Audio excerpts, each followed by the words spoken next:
आज हम लोक प्रशासन में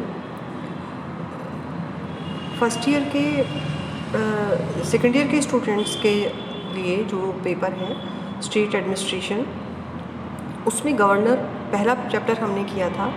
स्टेट एडमिनिस्ट्रेशन क्या होता है, स्टेट एडमिनिस्ट्रेशन की महत्व क्या है और ये कैसे डेवलप हुआ।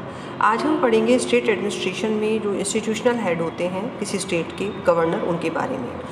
तो जैसा कि हम जानते हैं कि गवर्नर का पद जो है वो काफ़ी पुराने समय से अंग्रेज़ों के शासनकाल से चला आ रहा है और राज्य की कार्यपालिका शक्ति जो सैद्धांतिक तौर पर जिसमें समाहित होती है वो पद राज्यपाल का होता है। इसका प्रयोग वह अपने अधीनस्थों के माध्यम से, अपने ऑफिस के माध्यम से करता है। राज्यपाल को एक कोऑर्डिनेटिंग कड़ी माना जाता है जो केंद्र और राज्य के बीच में एक सुदृढ़ पुल का कार्य करता है। वैसे राज्यपाल केंद्र का एक प्रतिनिधि के रूप में अपनी भूमिका निभाता है। राष्ट्रपति द्वारा राज्यपाल की नियुक्ति की जाती है और इस संबंध में केंद्रीय नेतृत्व से प्राप्त सलाह मशविरा और वास्तविकता में जो केंद्रीय नेतृत्व द्वारा सूची दी जाती है, जो व्यक्ति का नाम दिया जाता है, उसी को राज्यपाल बनाया जाता है। अनुच्छेद 155-156 में राज्यपाल की नियुक्ति संबंधी प्रावधान दिए गए हैं। राज्यपाल की नियुक्ति के संबंध में कुछ परंपराएं स्थापित हो चुकी हैं कि जिस राज्य में राज्यपाल को नियुक्त किया जाए वह उस राज्य का मूल निवासी नहीं होना चाहिए, यानी कि वो उसका बर्थ प्लेस नहीं होना चाहिए और राज्य के मुख्यमंत्री से इसके बारे में परामर्श किया जाना चाहिए। और होना ये चाहिए कि एक बार एक व्यक्ति अगर राज्यपाल पद पर नियुक्त हो गया है तो वह दोबारा नियुक्त नहीं हो, किंतु अब ये दोनों ही परंपराएं कि मुख्यमंत्री से परामर्श लेना और राज्यपाल के पद पर एक बार नियुक्ति करना लगभग समाप्त तो होती जा रही हैं, क्योंकि राजनीति के जो परिदृश्य हैं, जो मानदंड हैं, जो सिद्धांत हैं वो बदल गए हैं और प्राय जो एंटी गवर्नमेंट सेंटर और स्टेट में होती हैं तो उसी व्यक्ति को मुख्य राज्यपाल बना करके भेजा जाता है, वो जो वहाँ के मुख्यमंत्री को नियंत्रण में रख सके। इस तरह की भावना से आजकल राज्यपाल के पदों को नियुक्ति दी जा रही है। तो कई बार आजकल ये भी प्रश्न उठने लगा है कि राज्यपाल के पद का औचित्य क्या है।